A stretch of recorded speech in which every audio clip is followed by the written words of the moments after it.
యోనా గ్రంథం 4వ అధ్యాయం 1వ వచనం. యోనా దీన్ని చూసి బహు చింతాక్రాంతుడై కోపగించుకుని, యెహోవా, నేను నా దేశమందుండగా ఇట్లు జరుగునని నేను అనుకుంటుని కదా. స్తోత్రం దేవా సర్వోన్నతుడా. ఈ సమయంలో యొక్క వాక్యం ధ్యానిస్తుండగా ప్రతి వారికి వినగల హృదయం, గ్రహించగల మనసును అనుగ్రహించి కృప చూపించమని యేసు నామములో ప్రార్థించి పొందుకుని నమ్మ పరమ తండ్రి, ఆమేన్. హల్లెలూయా. పశ్చాత్తాపపడి కీడు చేయక మానదు అని నేను తెలుసుకుని దానికి ముందుగానే తర్షీసునకు పారిపోతుని అని చెప్పి ఇక్కడ యోనా గారు చెప్తున్నారు. నేను బ్రతుకుటి కంటే సచ్చుటి మేలు, యెహోవా నన్ను ఇక బ్రతకని ఇక చంపుమని యెహోవాకు మనవి చేశాను. దాని తూర్పు తట్టున బస చేసి అచ్చట పందిరి ఒకటి వేసుకొని పట్టణమునకు ఏమి సంభవించినో చూద్దారని అనుకుంటున్నాడు యోనా గారు. దేవుడైనటువంటి యెహోవా సొర చెట్టు ఒకటి ఏర్పరచాడు. అతనికి కలిగినటువంటి శ్రమ పోగొట్టడానికే అది పెరిగి యోనా తల మీద పైగా నీడనిచ్చింది. ఆ సొర చెట్టు చూసి యోనా చాలా సంతోషించాడు. చాలా బాగుంది, నీడ మంచిగా హ్యాపీగా ఉంది. నినివేలో యోనా చేసినటువంటి ప్రసంగానికి గొప్ప ఫలితమే వచ్చింది. ఆ పట్టణం అంతా కూడా యేసుక్రీస్తు ప్రభువును నమ్ముకుంది. వారిలో గొప్ప పరివర్తన వచ్చింది. దేవునికి స్తోత్రం కలుగును గాక. మరి దేవుడు యోనాకు అప్పగించిన పని ఎట్టకేలకు సఫలమైంది. నినివే వారి యొక్క సమస్య పరిష్కారమైంది, కానీ యోనా సమస్య ఇంకా అలానే ఉన్నది. యోనాకు సమస్య లేదు, యోనాయే దేవునికి ఒక సమస్య అయిపోయాడు. తప్పిపోయిన యోనా దేవుని యొద్దకు తిరిగి వచ్చాడు, కానీ అతని మనస్తత్వం ఇంకా మారలేదు. హల్లెలూయా. దేవునికి స్తోత్రం కలుగును గాక. దేవుడు తన సేవ ద్వారా అనేక మందిని రక్షించాడని చెప్పి ఆనందించాల్సింది పోయి సనుగుతున్నాడు. యోనా పని ముగించాడు. అప్పుడు అతడు తిరిగి ప్రయాణం చేయాలి. ఆ ఊరు నుంచి ఎంత త్వరగా బయటపడితే అంత మేలని యోనా గారు తలస్తూ ఉన్నాడు. ఆ పట్టణ పొలిమేర దాటి ఒక గుట్ట మీదకి ఎక్కాడు. ఆ గుట్ట మీద నుంచి యోనా దేవుని హృదయంలోకి వెళ్ళబోతున్నాడు. దేవుడు యోనాకు తన చిత్తాన్ని నేర్పుతూ ఉన్నాడు. మానవునికి దేవుడిచ్చినటువంటి నైతికమైనటువంటి స్వేచ్ఛ దేవుని కృపకు రుజువు అన్నమాట. ఇక్కడ దేవుడు తన యొక్క తీర్మానాన్ని ఎవరి మీద కూడా బలవంతాన్ని వేసి రుద్దడు. యేసుక్రీస్తు శిలువుపై నీ కోసం నా కోసం చనిపోయాడు. ఆయన సజీవుడైనటువంటి మృతులలో నుండి లేచాడు. కాబట్టి ఆయన నీ హృదయం అనేటువంటి తలుపు తడుతున్నాడు. నీవు తలుపు తీస్తేనే కానీ లోపలికి రాడు. బలవంతాన లోపలికి చొరబడేటువంటి నియంత కాదు ఆయన. హృదయపు తలుపు గడియ లోపల నుండే తీయాలి తప్ప తలుపు బద్దలు కొట్టి మరి లోపలికి రాడాయన. వింటున్నారా? తలుపు నెట్టడు, తట్టతాడంటే యోనా మనస్తత్వం విచిత్రమైంది. తట్టటాడు దేవుడు, అంతే, భద్రగొట్టాడు. కాబట్టి ఇక్కడ మకురుతనం, మొండితనం అతనిలో దాక్కుని ఉన్నటువంటి లక్షణాలు. అతడు నినివే వారిని ద్వేషిస్తాడు. దేవుడు యోనాకు మరొకసారి ప్రేమ పాఠం నేర్పాలని చెప్పి చూస్తున్నాడు. యోనా చింతాక్రాంతుడై కోపగించుకుంటున్నాడు. అతనికి నినివే పట్టణస్తుల మీద ఎంతో అక్కసు, చికాకు, కోపం, చింత. అసలు కారణం ఏమిటి? నినివే వారు దేవుని తట్టు తిరిగారు. అది యోనాకు నచ్చనటువంటి వార్త. యోనా 4వ అధ్యాయం 1-2 వచనాలు. యోనా దీన్ని చూసి బహు చింతాక్రాంతుడై కోపగించుకుని, యెహోవా, నేను నా దేశమందున్న గిట్ల అనుకుంటుంది కదా అంటున్నాడు. గమనించారా? యోనాకు దేవుడెవరో, ఆయన గుణగణాలు ఏమిటో బాగా తెలుసు. 40 దినములకు నినివే పట్టణం నాశనమవుచున్నది. మరి వారు పశ్చాత్తాప్తులైతే నీ యొక్క ఆగ్రహాన్ని చేసుకుంటావు, నువ్వు క్షమించేస్తావు, నీ పద్ధతి అంతే నాకు తెలుసు అన్నట్లుగా ఇక్కడ యోనా గారు అంటూ ఉన్నాడు అనమాట. అంతా తెలుసు కూడా యోనా అంటున్నాడు, దేవా, నినివే వారంటే నాకు ఇష్టం లేదు, వారిని ద్వేషిస్తున్నాను, వారు రక్షించబడటం నాకు ఇష్టం లేదు. దేవా, నీవు వారికి తీర్పు తీర్చాలి. అందుకే యోనా నినివేకు వెళ్లకుండా తర్షీసుకు వెళ్ళాలని చెప్పి ప్రయత్నించాడు. ప్రియులారు గమనించాలి. యోనా ఆలోచన ధోరణి చూడండి ఎలా ఉందో. ఈ నినివే పట్టణస్తులు దేవుని వైపు తిరిగితే దేవుడు వారిని రక్షిస్తాడు. వీరిని నమ్మకూడదు, వారిలో పరివర్తన అనేటువంటిది రాదు, వచ్చినట్లు నటిస్తారంతే అని చెప్పి అనుకుంటున్నాడు. యోనాకి ఒకటి తెలుసుకోవాలి, ఏంటంటే దేవునికి వారి హృదయంలో, అంతర్యంలో ఏముందో బాగా తెలుసు. ఎప్పుడు మనిషి గురించి ఆయనకు సాక్ష్యం ఇవ్వనక్కరలేదు. వారి యథార్థ పశ్చాత్తాపమో కాదో దేవుడు కనిపెట్టలేడా? ఆలోచించండి. కాబట్టి వాళ్ళ పైకి అలా భక్తి చేస్తున్నారు, వాళ్ళకి తెలిసిలే వాళ్ళ జీవితం ఏంటో అని మనం ఎవరి గురించి చెప్పొద్దు. దేవుడు దయగలవాడని చెప్పి, కృపామయుడని చెప్పి, దీర్ఘశాంతం గలవాడని యోనాకు బాగా తెలుసు. యోనా మనసులో చేదు వేరు ఉంది. దేవుడు దాన్ని పూర్తిగా తొలగించాలని చెప్పి చూస్తూ ఉన్నాడు. యోనా 4:3 నేను ఇక బ్రతుకుడు కంటే సచ్చుటి మేలు అంటున్నాడు. ఇది ఎక్కడ మారామండి? ఇది ఆత్మహత్యా ప్రయత్నమా? నిరాశ నిస్పృహల కారణమేంటి? ఏలియా కూడా ఇలాగే మాట్లాడాడు. యెజబెల్ నుంచి పారిపోతూ మరి విసర్జనగా ఏమేమో అంటున్నాడు. బెయేర్షెబా వరకు వెళ్ళాడు, సీనాయి ద్వీపకల్పం నుండి దూకి చస్తే బాగుండు అంటున్నాడు. బెయేర్షెబా వరకు వెళ్ళినటువంటి వాడు అలాగంటున్నాడు. ఏలియా సేవకుల్ని అక్కడే వదిలేసి ఎక్కడికో వెళ్ళి అక్కడికి దూరంగా వెళ్ళిపోతున్నాడు. దేవా నన్ను చావని అంటున్నాడు. వింటున్నారా? ఒక దైవ సేవకుడు అలా అంటున్నాడంటే మానసికంగా శారీరకంగా ఎంతో కృంగిపోయాడు, ఆధ్యాత్మికంగా నలిగిపోయాడు, హృదయం నీరసించిపోయింది. ఏలియా పరిస్థితి ఆ క్షణంలో అలాగే ఉంది. విసిక్కి వేసారిపోయాడు. కర్మేలు పర్వతం పైన బయలు పూజారులతో పోరాడాడు, బహిరంగ సభలలో మాట్లాడాడు. ఏలియా అద్భుత కార్యాలు చెయ్యాలనే అభిలాష కలవాడు, చేశాడు కూడాను. తన దేవుడు గొప్పవాడు. కానీ ఎప్పుడు చూస్తే ఇక్కడ ఇటువంటి పరిస్థితుల్లో తన నవనాడులు కృంగిపోయాయి. అందుకని అంటున్నాడు యోనా 4, నేను బ్రతుకుడు కంటే సచ్చుటి మేలు అంటున్నాడు ఆయన. చూసారా? చావును కోరుకోవడం అవివేకం. ప్రియులు గమనించాలి, చావును కోరుకోవడం అవివేకం. కోరుకున్నంత మాత్రాన చావు రాదు. యోనా అనవసరంగా తన యొక్క సమయాన్ని పాడు చేసుకుంటున్నాడంతే. దేవుడు కృపామయుడు, యోనాతో సానుభూతితో వ్యవహరిస్తూ ఉన్నాడు యోనా గారు ఇక్కడ. అందుకు 4-5 వచనాలు మనం చదువుకుంటుంది. యోనా పరోపకారం నీకు బాధ కలిగిస్తుందా? నేను నినివే రక్షించాను, నినివే పట్టణస్తుని, నేను రక్షకుని కదా, నేను పాపులను రక్షిస్తాను, నీ చేత తీర్పు సందేశం చెప్పించి వారు నా వైపు తిరుగుతారా లేదా అని చెప్పి చూశాను. నా వద్దకు వచ్చేవారిని నేను రక్షిస్తాను కదా. వాళ్ళు వచ్చారు కదా, మరి మారు మనసు పొందారు కదా. లూకా 15:7 మారు మనసు పొందు ఒక్క పాప విషయమై అక్కడ ఏమనున్నది? చాలా స్పష్టంగా ఉన్నది కదా. ఒక్క పాప విషయం పరలోకం ముందు ఎక్కువ సంతోషం కలిగిన ఉన్నది కదా. అలాంటప్పుడు నినివే పట్టణస్తుల పౌరులందరూ రక్షించబడినప్పుడు పరలోక మహానందంతో మరి వాళ్ళలాడిందని గ్రహించగలుగుతాం కదా మనం. నేను నినివేనీయుల్ని రక్షించినందుకు నీకు ఆయాసమా అంటున్నాడు. యోనా 4:5 దాన్ని తూర్పు తట్టున బస్సేసి అచ్చట పందిలి ఒకటి వేసుకొని పట్టణమునకు ఏమి సంభవించినో చూసిదని ఆ నీడను కూర్చున్నాడు యోనా గారు ఇక్కడ. యోనా వారి పశ్చాత్తాపాన్ని నమ్మటం లేదు. వారు తిరిగి తమ పాపాల్లో పడి కొట్టుకొని పోతారని చెప్పి యోనా అనుకున్నాడు. నినివే అగ్నిగంధకాలలో దహించుకుపోతే చూద్దామని చెప్పి యోనా ఆశించాడు. దేవుని సందేశం ప్రకటించిన వాడే కానీ ఇతడు ఎందుకులా తలంచుచున్నాడు? గుట్ట మీద పందిలు వేసుకొని కూర్చున్నాడు యోనా గారు. అంటే నినివే నీళ్ళకు మారు మనసంతా కూడా బూటకం, దేవుని తీర్పు అగ్నిలా కురుస్తుంది అనుకుంటున్నాడు. దేవుడు యోనాకు తరగని మరి తీసుకుపోతున్నాడు. దేవుడు యోనాకు మరి తరగతి గదిలోకి తీసుకుని పోతున్నాడు అన్నమాట. సువార్త ప్రకటించేటప్పుడు ఎవరికైతే ప్రకటిస్తున్నావో వారిని ప్రేమించాలి కదా. యోనా దేవుని వాక్కును ప్రకటించాడు కానీ వారిని మాత్రం ప్రేమించటం లేదు.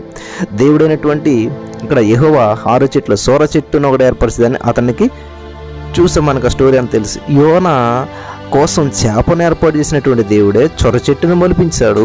ఇది కట్టుకథ కాదు, జరిగిన చరిత్ర. దేవుడు అప్పటికప్పుడే చొర చెట్టును మొలిపించాడు. ఆయన సృష్టికర్త కదా.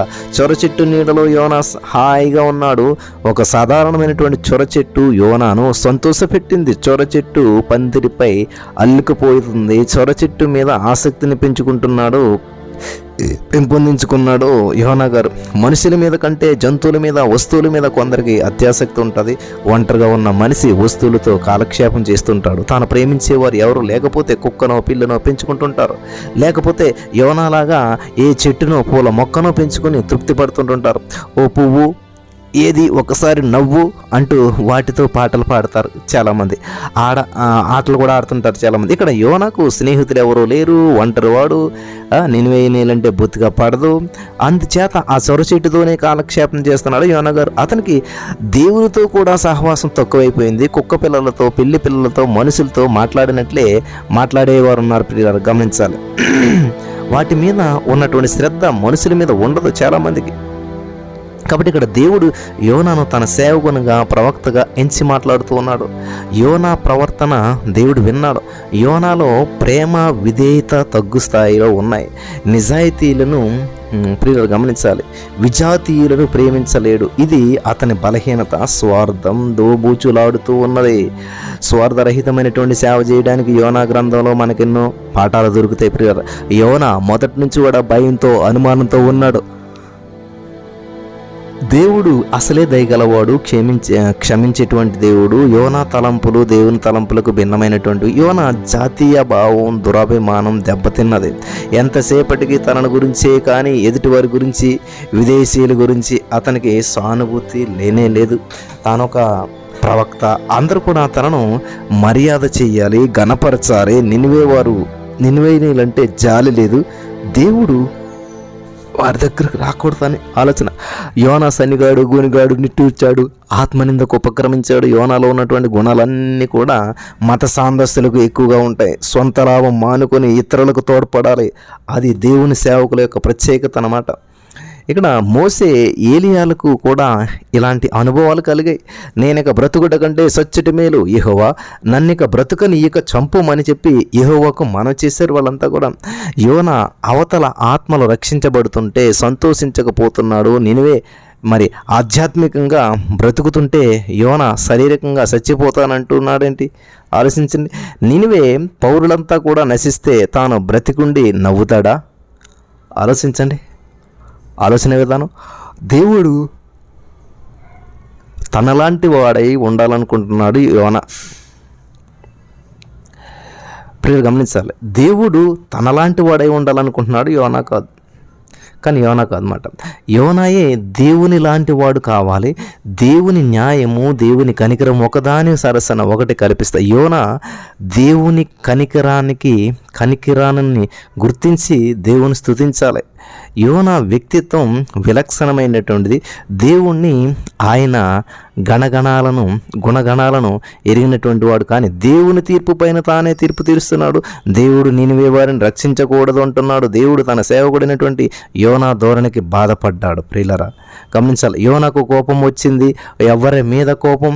దేవుని కోపం మాత్రమే పవిత్రమైనటువంటిది. పాపం మీద దేవునికి ఉగ్రమైనటువంటి కోపం. మానవుడు అవివేకంగా కోపించేసి ప్రియులరా పాపం చేసిన వాడవుతున్నాడు. మానవుని కోపం వల్ల మూర్ఖత్వం తలెత్తుతుంది. దేవుడు దీర్ఘశాంతం కలిగినటువంటి వాడని చెప్పి యోనాకు కోపం వచ్చిందా? దేవుని దీర్ఘశాంతం దేవుని సేవకునికి కూడా ఉండాలి కదా. దేవుని మీద దేవుని సేవకుడు కోపగించడం ధిక్కారనే అవుతుంది. హల్లెలూయా. నినివే వారు నాశనం కావాలనుకున్నాడు యోనా, కానీ దేవుడు వారిని అందరినీ కూడా రక్షించాడు. అందుకు యోనా కోపం, నినివే నాశనమైతే సంతోషించేటువంటి వాడు. కాబట్టి ఈ రోజున కానీ అటువంటి సంతోషం పాపమవుతుంది. అతనిలో స్వార్థంతో పాటు అవివేకం కూడా ఉన్నది. శత్రువుని ప్రేమించడం అంత సులభమేమీ కాదు. యోనా అతి కష్టం మీద ఈ పాట నేర్చుకున్నాడు. నినివేకి వెళ్ళమని చెప్పి దేవుడు చెప్తే దేవుని ఆజ్ఞను ధిక్కరించి తర్షీసుకు బయలుదేరాడు. తాను ద్వేషించేటువంటి ప్రజల వద్దకు వెళ్ళలేకపోయాడు. దేవునితో నిమిత్తం లేకుండా స్వతంత్రంగా సేవ చేయగలడా? నినివే ప్రజలు రక్షించబడటం యోనాకి ఇష్టం లేదు. తాను వెళితే వాక్యం విని తప్పకుండా రక్షించబడతారని చెప్పి దేవుడు రక్షిస్తాడని చెప్పి యోనాకు తెలుసు. కానీ దానికి ఇష్టపడతలేదన్నమాట యోనా గారు. సరే, ఇక్కడ ఏదేమైనా కానీ ఈ యొక్క వాక్యపు వెలుగులో దేవుడు మరి చాలా అద్భుతమైనటువంటి విషయాల్ని తెలియజేస్తూ వస్తూ ఉన్నాడు మనకి. అనేకమైనటువంటి సందర్భాల్లో దేవుని వాక్యం తెలిసినప్పటికీ మనం దేవుని వాక్యానుసారంగా జీవించడానికి ఇష్టపడం. ఇక్కడ యోనా గారు గొప్ప ప్రవక్తే, కానీ దేవుని విషయంలో మరి పోరాడేటువంటి వాడిగా కనిపిస్తూ ఉన్నాడు ఇక్కడ మనకి. సరే, ఇక్కడ మనం కొంచెం ముందుకెళ్ళినట్లయితే ప్రియమైనటువంటి సహోదరి స్నేహితులరా, ఈ రోజుతోటి యోనా గ్రంథం ముగిసిపోతుంది మనకి. ఆ సొర చెట్టును చూసి 7వ వచనం, యోనా బహు సంతోషించను. మరుసటి ఉదయమందు దేవుడు ఒక పురుగును ఏర్పరచగా అది చెట్టును తినేయటం. మనం 8వ వచనం, మరియు ఎండకాయగా దేవుడు వేడిమి గల తూర్పు గాలిని రప్పించింది. యోనా తలకు ఎండ దెబ్బ తగలగా అతడు సొమ్మసిల్లిపోతాడు. ఇదంతా మనకి ఇక్కడ జరుగుతున్నటువంటి విషయం. ప్రియులారా 11వ వచనం వరకు మనం చదివినట్లయితే యోనాను మింగినటువంటి చేపలాగే సొర చెట్టును కూడా తినేసినటువంటి పురుగును దేవుడు చేశాడు. చేప అద్భుతం, పురుగు అద్భుతమే. గమనించాలి. ఆ సొర చెట్టును చూసి యోనా బహు సంతోషించాను. మరుసటి ఉదయం ముందు దుఃఖిస్తూ ఉన్నాడు. మనిషి దుఃఖము సంతోషము శాశ్వతం కాదు. యోనా 4:3 నేను బ్రతుకుడుగానే చచ్చుట మీరంటున్నాడు. యెహోవా నన్నిక బ్రతకనీక చంపుమని యెహోవాకు మనవి చేస్తూ ఉన్నాడు. దేవుడు యోనాతో అంటున్నాడు, ఏమిటి ఈ బాల్య చాపల్యం, పిల్ల చేష్టలు కాకపోతే సొరచెట్టు కోసం ఏడవటం ఏంటి? సొరచెట్టు మీద ప్రేమతో చస్తానంటావా? అదెంత, దాని విలువెంత? కుక్కల కోసం పిల్లల కోసం ఏడ్చేవారు ఉన్నారు. పిల్లలు గమనించాలి, పిల్లల కోసం కుక్కలు పెళ్ళిళ్ళ కోసం ఏడ్చేవారు చాలామంది ఉన్నారు. మానవునికి ఆత్మ ఉంది. ఆత్మ శరీరం నుంచి వేరైతే పరలోకానికి నరకానికి వెళ్ళక తప్పదు. నశించే ప్రజలను యేసుక్రీస్తు ప్రభు ఎంతో ప్రేమించాడు. వారి కోసం తన ప్రాణం పెట్టాడు. వారి వద్దకు నిన్ను నన్ను వెళ్ళమంటూ ఉన్నాడు. ఇక్కడ ఇదిగో యోనా విను, నేను నినివే నీళ్ళను ప్రేమిస్తున్నాను, నీ వారి దగ్గరికి వెళ్తావా లేదా? నేను ఆ పట్టణం నాశనం కాకుండా రక్షించాను. నినివే జనాభా 120,000 మంది బాలబాలికలు, వీరే కుడి ఎడమలు ఎరగినటువంటి అమాయకులు. యోనా నీకెందుకింత కాఠిన్యమయ్యా? నా సేవకుడివి, ప్రవక్తవు, ఇలాంటి వైఖరి నీకు తగుతుందా? సొరచెట్టు మీద నీకెంత ప్రేమ? 120,000 మంది మరి బాలబాలికలను నేను ప్రేమించొద్దా? నా ప్రియమైనటువంటి సేవకులారా, కాపర్లారా, ప్రజలను ముందు అర్థం చేసుకోండి అని చెప్పి దేవుడు సెలవిస్తున్నాడు. వారి కష్టసుఖాలను పంచుకోండి, వారితో కలిసిమెలిసి ఉందాం, అప్పుడు వారి పట్ల ప్రేమ అధికమవుతుంది. ఇక్కడ యేసు జనమే మన జనం. ఆయనకు ఎవరు ముఖ్యులో వారు మనకు ముఖ్యులు. నశించిన ప్రజల వద్దకు మనం వెళ్ళాలి, వాక్యం ప్రకటించాలి. యోనాలాగా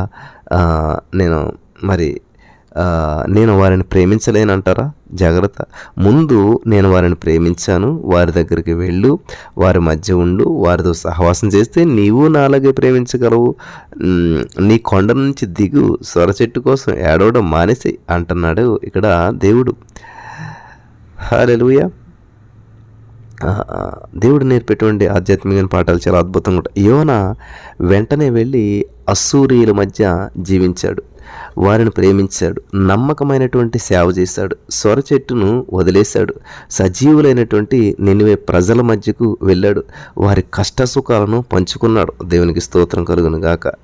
సమయం అనక అసమయం అనక వాక్యం ప్రకటించండి. ఏదో ఉద్రేకం కలగాలని నిన్ను పొగడాలని చూడకు. దేవుడు వారిని ఎంతో ప్రేమించి వారి రక్షణకై గొప్ప వెల చెల్లించాడు అనేటువంటి విషయం గమనించాలి. దేవుని వాక్యం బోధించే వాళ్ళు. మత్తయి సువార్త 5:44 నేను మీతో చెప్పిన మీరు పరలోకమందున్న మీ తండ్రికి కుమారులైనట్లు మీ శత్రువులను ప్రేమించి మిమ్మల్ని హింసించే వారి కొరకు ప్రార్థన చేయడు. శత్రువును ప్రేమించడం అంత సులభమేమి కాదు.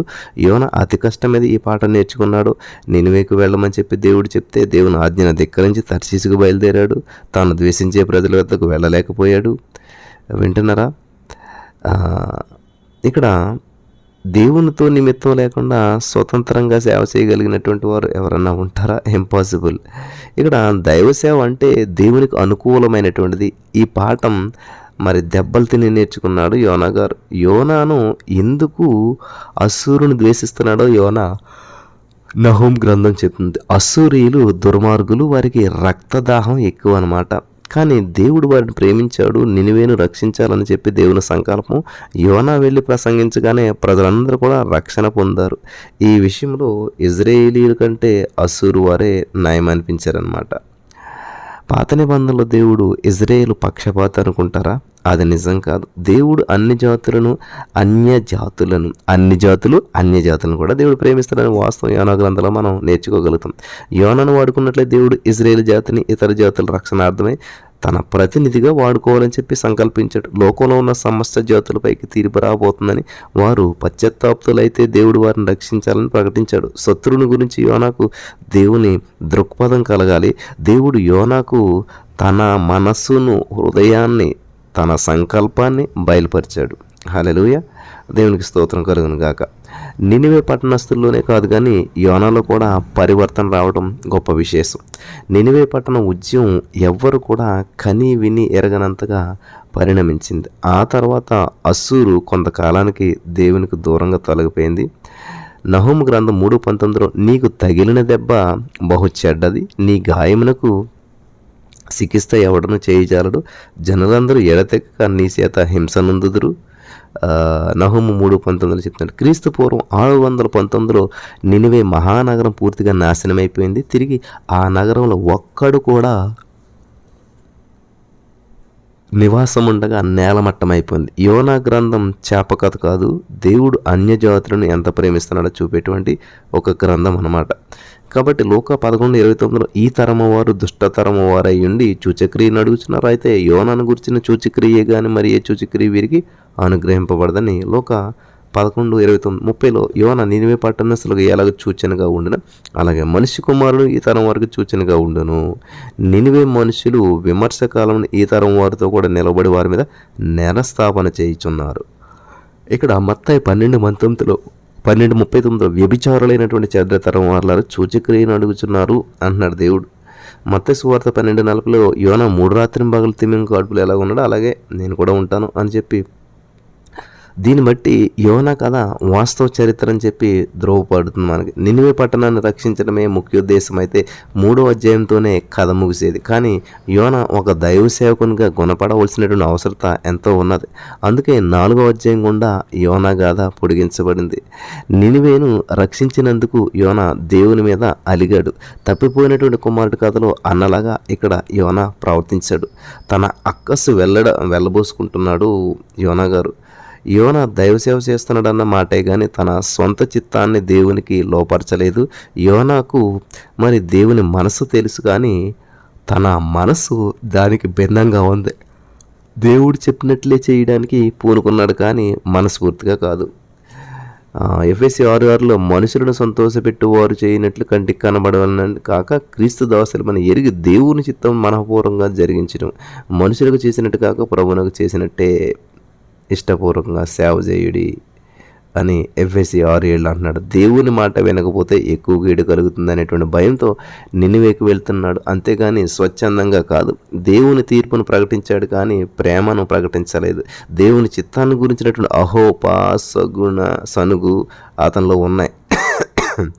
స్వార్థం ఇంకా పోలేదు, కాబట్టి సేవా దర్శనం చూడలేకపోతున్నాడు. వస్తువుల కంటే మనుషులను ఎక్కువ అని చెప్పి యోనా ఇంకా గ్రహించలేకపోతున్నాడు. సేవలో మనకు ఆదరణ కలగాలని కానీ అంతః సంఘర్షణ ఉండకూడదు. మన దేవుడు దీర్ఘశాంతం గలవాడు, కాబట్టి మన వైఖరులు దేవునికి ఎంత ప్రతికూలంగా ఉన్నా కానీ ఆయన యోనాను ఎంతో సున్నితంగా చూస్తున్నాడు. దైవ సేవకులారా, దేవుని బిడ్డలారా, మరి దేవుని సేవలో దేవుని చిత్తం ఏదైనా సరే అది భరించి ఆనందించాలి. కీర్తన 40:8లో నా దేవా నీ చిత్తము నెరవేర్చుట నాకు సంతోషము, నీ ధర్మశాస్త్ర అంతరంలో ఉన్నది అంటూ ఉన్నాడు. దేవుడు పరిశుద్ధుడు కనుక భయభక్తులు కలిగి ఆయన సేవించాలి, అంతేగాని దేవుడి నుంచి పారిపోకూడదు. ఎఫెసీ 4:15లో ప్రేమ కలిగి సత్యము చెప్పుచు క్రీస్తు వలె ఉండుటకు మనం అన్ని విషయములు ఎరుగుదాం అంటున్నాడు. మరి అటువంటి భాగ్యం ఈ మాటలు వినిచిన వారికి దేవుడు అనుగ్రహించును గాక. ఆమేన్.